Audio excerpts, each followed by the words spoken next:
La scelta non è stata facile perché i lavori erano oltre 120.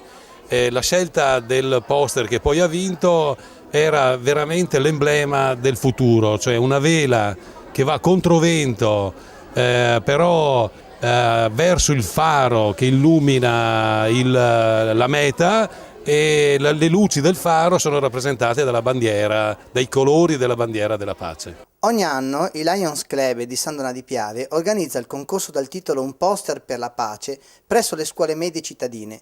Il concorso incoraggia i ragazzi delle scuole ad esprimere, attraverso la creazione di un disegno, la loro visione della pace. Lions Club è un'associazione mondiale, l'unica associazione di service che ha un posto all'ONU, si occupa di service importanti,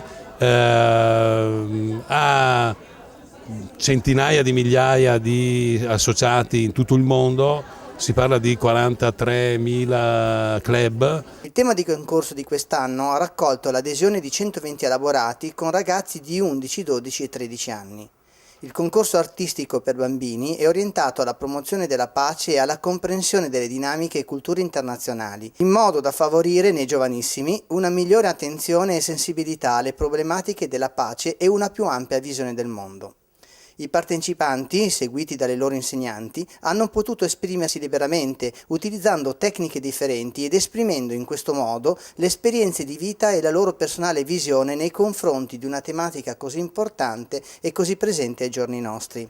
Ogni anno il Lions Club di San Donà seleziona le opere finaliste premiando poi l'opera ritenuta migliore. I disegni dei partecipanti sono stati giudicati in base a criteri di originalità, merito artistico ed espressività del tema richiesto. Alla manifestazione è intervenuto il sindaco Andrea Cereser. Il presidente del Lions Club di San Donà, Gianfranco Galesso, ha sottolineato le importanti iniziative umanitarie e sociali tenute sia a livello locale che a livello internazionale. L'attività che da 2 anni contraddistingue l'operato del Lions International, che è la vaccinazione contro il morbillo. In 2 anni sono stati vaccinati oltre 150 milioni di bambini. Il progetto viene chiamato One Shot, One Life, una puntura, una vita, costa 70 centesimi una iniezione.